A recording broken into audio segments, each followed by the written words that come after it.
नमस्कार दोस्तों। नवंबर 2025 भारतीय आईपीओ मार्केट के लिए एक ऐतिहासिक महीना साबित हो रहा है। इस महीने में दो बड़े और चर्चित आईपीओ आ रहे हैं। लेंसकार्ट सॉल्यूशन लिमिटेड और grow billion brains garage ventures limited. ये दोनों ही कंज्यूमर टेक और फिनटेक सेगमेंट के दिग्गज कंपनी है, जो अपने अपने क्षेत्र में बड़ा नाम बना चुकी है। आज यह विश्लेषण पूरी तरह से SEBI filing, DRHP, RHP, NSC, BSE documents और grey market premium tracker website जैसे चित्तौड़गढ़, इन्वेस्टर गेन, इनके वेरीफाइड डेटा पर आधारित है। इस वीडियो में कोई निजी राय, भविष्यवाणी या इन्वेस्टमेंट रिकमेंडेशन नहीं होगी।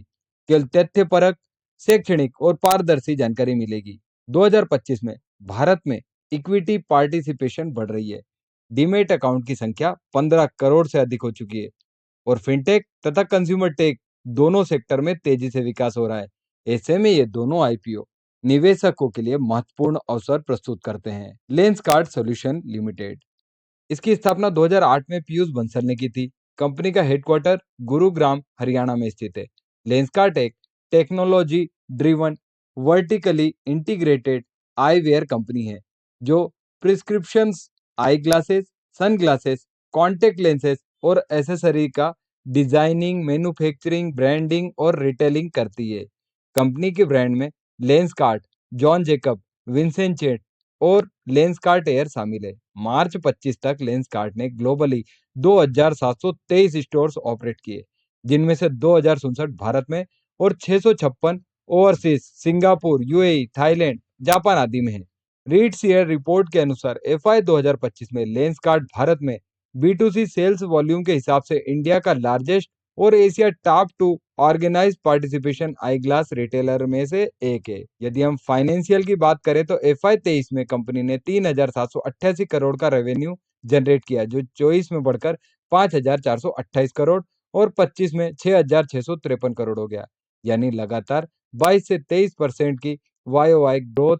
कंपनी ने एफआई 25 में पहली बार 297 करोड़ का नेट प्रॉफिट कमाया, जबकि 24 में 10 करोड़ का लॉस था।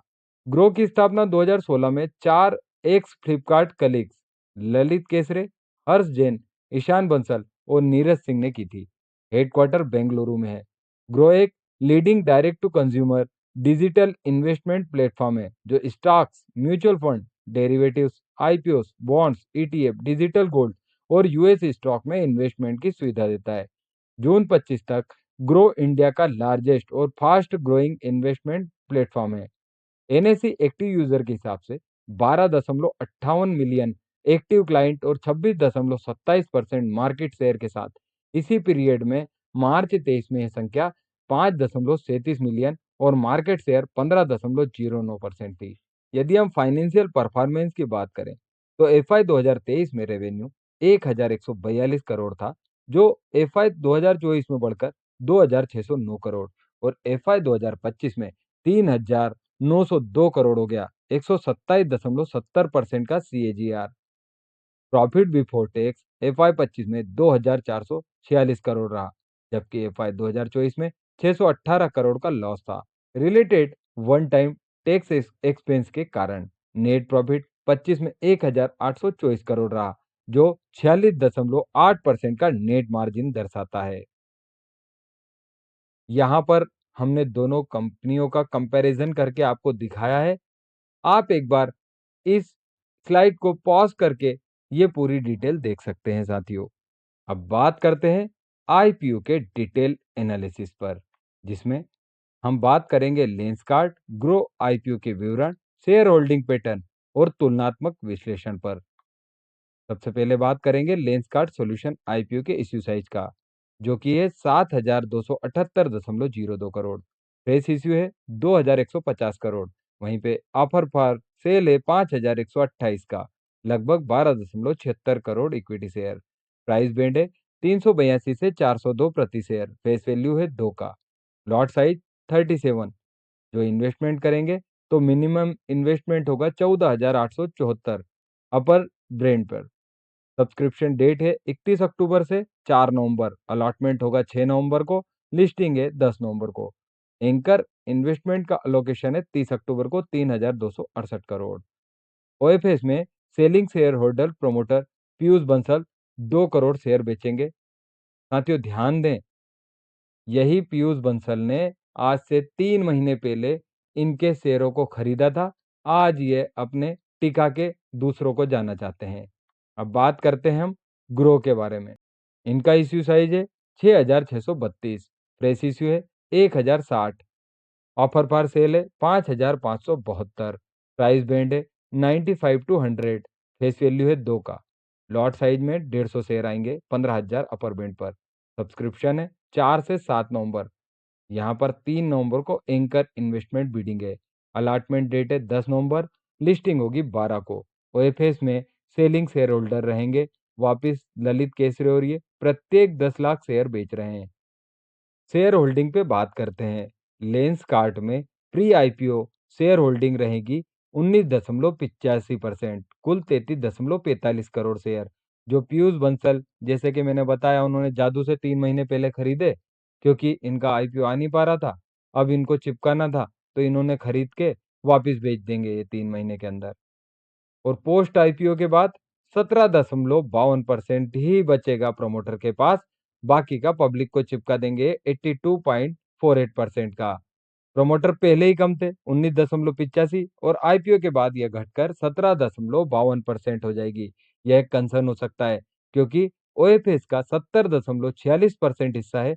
वो प्रमोटर भी स्टेक बेच रहे हैं। हालांकि मेजर इंस्टीट्यूशनल इन्वेस्टर जिसमें टेमसेक, केकेआर, सॉफ्टबैंक का प्रेजेंस कंपनी में विश्वास दर्शाता है। वहीं पे ग्रो के शेयर होल्डिंग की बात करें तो प्री आईपीओ शेयर होल्डिंग पे बात करें, प्रमोटर के पास रहेगा 27.96%, जो कि पोस्ट आईपीओ के बाद बचेगा 27.51, यानी केवल 0.45% का डाइल्यूशन। यह एक पॉजिटिव सिग्नल है कि प्रोमोटर्स कमिटेड है। साथ ही पीक एक्सवी, वाई कॉम्बिनेटर, रिबिट जैसे मार्क्यू ग्लोबल इन्वेस्टर की स्ट्रॉन्ग बैकिंग है, जो लॉन्ग टर्म इंस्टीट्यूशनल स्टेबिलिटी दर्शाती है। यदि हम बैक टू बैक कंपैरिजन करें तो यहाँ पर भी आप देख सकते हैं दोनों का ओएफएस बड़ा है, और प्राइस बैंड और बाकी की डिटेल। अब बात करते हैं आईपीओ के डिटेल एनालिसिस पर, जिसमें हम बात करेंगे लेंसकार्ट ग्रो आईपीओ के विवरण, शेयर होल्डिंग पैटर्न और तुलनात्मक विश्लेषण पर। सबसे पहले बात करेंगे लेंसकार्ट सॉल्यूशन आईपीओ के इश्यू साइज का, जो कि है 7,278.02 करोड़। फ्रेश इश्यू है 2,150 करोड़। वहीं पे ऑफर फॉर सेल है 5,128 का, लगभग 12.76 crore equity share. Price band है 382 से 402 प्रति शेयर। फेस वैल्यू है 2 का, लॉट साइज 37। जो इन्वेस्टमेंट करेंगे तो मिनिमम इन्वेस्टमेंट होगा 14,874 अपर ब्रेंड पर। सब्सक्रिप्शन डेट है 31 अक्टूबर से 4 नवंबर। अलॉटमेंट होगा 6 नवंबर को। लिस्टिंग है 10 नवंबर को। एंकर इन्वेस्टमेंट का अलोकेशन है 30 अक्टूबर को 3,268 करोड़। ओएफएस में selling share holder promoter Piyush Bansal 2 crore share बेचेंगे। साथियों ध्यान दें, यही पीयूष बंसल ने आज से 3 महीने पहले इनके शेयरों को खरीदा था। आज ये अपने टिका के दूसरों को जाना चाहते हैं। अब बात करते हैं हम ग्रो के बारे में। इनका इश्यू साइज है 6632, फ्रेश इश्यू है 1060, ऑफर फॉर सेल है 5572, प्राइस बैंड है 95 टू 100, फेस वैल्यू है 2 का, लॉट साइज में 150 शेयर आएंगे 15,000 अपर बैंड पर। सब्सक्रिप्शन है 4 से 7 नवंबर। यहाँ पर 3 नवंबर को एंकर इन्वेस्टमेंट बीडिंग है। अलॉटमेंट डेट है 10 नवंबर, लिस्टिंग होगी 12 को। ओएफएस में सेलिंग शेयर होल्डर रहेंगे। वापिस ललित केसरी और ये प्रत्येक 10 लाख शेयर बेच रहे हैं। शेयर होल्डिंग पे बात करते हैं। लेंस कार्ट में प्री आईपीओ शेयर होल्डिंग रहेगी 19.85%, कुल 33.45 करोड़ शेयर, जो पीयूष बंसल जैसे कि मैंने बताया उन्होंने जादू से 3 महीने पहले खरीदे, क्योंकि इनका आईपीओ आ नहीं पा रहा था। अब इनको चिपकाना था तो इन्होंने खरीद के वापिस बेच देंगे ये 3 महीने के अंदर। और पोस्ट आईपीओ के बाद 17.52% ही बचेगा प्रमोटर के पास। बाकी का पब्लिक को चिपका देंगे 82.48% का। प्रमोटर पहले ही कम थे 19.85, और आईपीओ के बाद यह घटकर 17.52% हो जाएगी।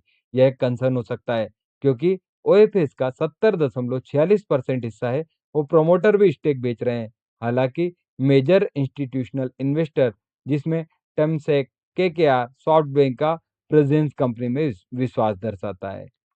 वहीं पे ग्रो के शेयर होल्डिंग की बात करें तो प्री आईपीओ शेयर होल्डिंग पे बात करें, प्रमोटर के पास रहेगा 27.96%, जो कि पोस्ट आईपीओ के बाद बचेगा 27.51, यानी केवल 0.45% का डाइल्यूशन। यह एक पॉजिटिव सिग्नल है कि प्रोमोटर्स कमिटेड है। साथ ही पीक एक्सवी, वाई कॉम्बिनेटर, रिबिट जैसे मार्क्यू ग्लोबल इन्वेस्टर की स्ट्रांग बेकिंग है, जो लॉन्ग टर्म इंस्टीट्यूशनल स्टेबिलिटी दर्शाती है।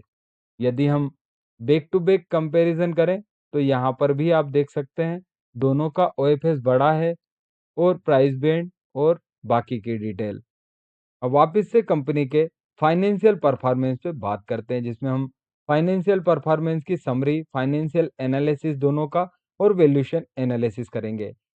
साथियों, लेंसकार्ट के फाइनेंशियल परफॉर्मेंस पे बात करते हैं। यदि इनका रेवेन्यू देखेंगे तो 3,788 करोड़ था 23 में, जो बढ़कर 24 में 5,427 हुआ। वहीं पे 25 में 6,652 करोड़। वहीं पे नेट प्रॉफिट या लॉस की बात करें तो 63.76 करोड़ का लॉस था 23 में, जो 24 में 10.15 करोड़ हुआ। वहीं पे एफ आई 25 में 297.34। साथियों, आपने देखा होगा जब भी कोई नई कंपनी का आईपीओ आता है तो वो जाने कैसे जादू से एकदम प्रॉफिटेबल हो जाती है। यहाँ पर भी वही सीन दिखने को मिल रहा है, क्योंकि एफ आई 25 में इनका जो इंक्लूड किया है इन्होंने 167 करोड़ वन टाइम गेन, उसके कारण ये कंपनी प्रॉफिट में दिखी। वहीं पे यदि आप देखेंगे तो हाई डेप्ट है इस कंपनी का 23.61 times, mainly due to lease liabilities 2400 crore. साथियों, बता दूं कि जब भी किसी कंपनी पर हाई डेप्ट होता है तो उसके प्रॉफिटेबिलिटी पे बहुत ज़्यादा नेगेटिव फर्क पड़ता है। हालांकि इनकी जो ग्रोथ है वो कंसिस्टेंट रही है। अब बात करते हैं ग्रो के फाइनेंशियल की, तो यहाँ पर भी आप देखेंगे कि 1,141 करोड़ का रेवेन्यू बढ़कर हुआ 2,609, वहां से बढ़ा 3,901। और यदि नेट प्रॉफिट बात करें तो 457 करोड़ का प्रॉफिट 23 का 24 में एकदम घट गया 805 करोड़ का लॉस। वहीं पे एफ आई 25 में 1,824 करोड़ का प्रॉफिट हो गया। ध्यान रखने वाली बात यह है कि इनका कैश फ्लो बिल्कुल नेगेटिव है एफ आई 24 में। आरओई इनका हाई है, स्ट्रांग टर्न अराउंड है। 1,824 करोड़ का प्रॉफिट जो हुआ था इनको 46.8% की प्रॉफिट नेट मार्जिन।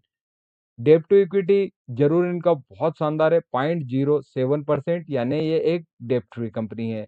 और रेवेन्यू का ग्रोथ 241% से क्यूमुलेटिव ग्रोथ हुआ है इनका 23 से 25 तक। साथियों, अब हम इनके वैल्यूएशन एनालिसिस करते हैं। लेंस कार्ड की यदि हम बात करें तो पोस्ट आईपीओ मार्केट लगभग 69,727 करोड़, पी रेशियो 227 से 284। साथियों, यदि आपको पता हो तो इतने हाई वैल्यू पे कोई मूर्ख ही खरीदता है, ये ऐसा मुझे लगता है। पीवी रेशियो 11 का है। और यदि हम पीयर के कंपैरिजन से करें तो टाइटन का बहुत ज्यादा है तो भी 85 है। वहीं पे कल्याण का 36 और इंडस्ट्री का एवरेज ही 55 से 60 है। यहाँ पर तो हम बात कर रहे हैं 200 से ऊपर का, मतलब इंडस्ट्री से 4 से 5 गुना ज्यादा। यह valuation future growth potential, brand value और ओमनी चैनल एक्सपांशन के आधार पर जस्टिफाइड कर सकता है। हालांकि अगर ग्रोथ स्लो होती है, जैसा कि इनके वन टाइम इनने प्रॉफिट दिखाया था, तो मुझे लगता है कि इनका री रेटिंग का रिस्क है और बहुत ही ज्यादा प्रॉफिटेबल सस्टेनेबिलिटी पे प्रश्न चिन्ह है। साथियों, यदि हम ग्रो की बात करें तो पोस्ट आईपीओ मार्केट में लगभग 61,735 करोड़ से 95,334 रहेगा। पी है 33.78 से 40। पोस्ट आईपीओ ईपीएस 2.96 के आधार पर। पीयर कंपैरिजन करें तो ग्रो का है 33, एंजल वन का है 40, 22 है मोतीलाल ओसवाल का और नुवामा हेल्थ का 25 है। आरओई 37.6 है। वहीं पे यदि नेट प्रॉफिट देखेंगे तो 46, अपने पीयर कंपैरिजन में सबसे बेहतरीन। डेब्ट टू इक्विटी मैंने आपको बताई थी कि 0.07 यानी ये एक डेब्ट फ्री कंपनी है। पी रेशियो पीयर से थोड़ा हायर लगता है, लेकिन इसका नेट मार्जिन 46.8% है, आरओई 37.6 है और मार्केट लीडरशिप 26% वो मार्केट शेयर का जस्टिफाई करता है। डेब्ट फ्री बैलेंस शीट और ऑर्गेनिक कस्टमर एक्विजिशन मॉडल भी पॉजिटिव है। हालांकि यह वैल्यूएशन हाई ग्रोथ एक्सपेक्टेशन के साथ आता है। अगर कंपटीशन बढ़ती है या रेगुलेटरी चेंजेस होते हैं तो प्रेशर हो सकता है साथियों। ध्यान रहे साथियों, मैं कोई सेबी रजिस्टर्ड एडवाइजर नहीं हूँ। यह एनालिसिस एजुकेशनल पर्पस के लिए इन्वेस्टमेंट डिसीजन क्वालिफाइड एडवाइजर से कंसल्टेशन के बाद लें। मार्केट रिस्क समझकर इन्वेस्ट करें।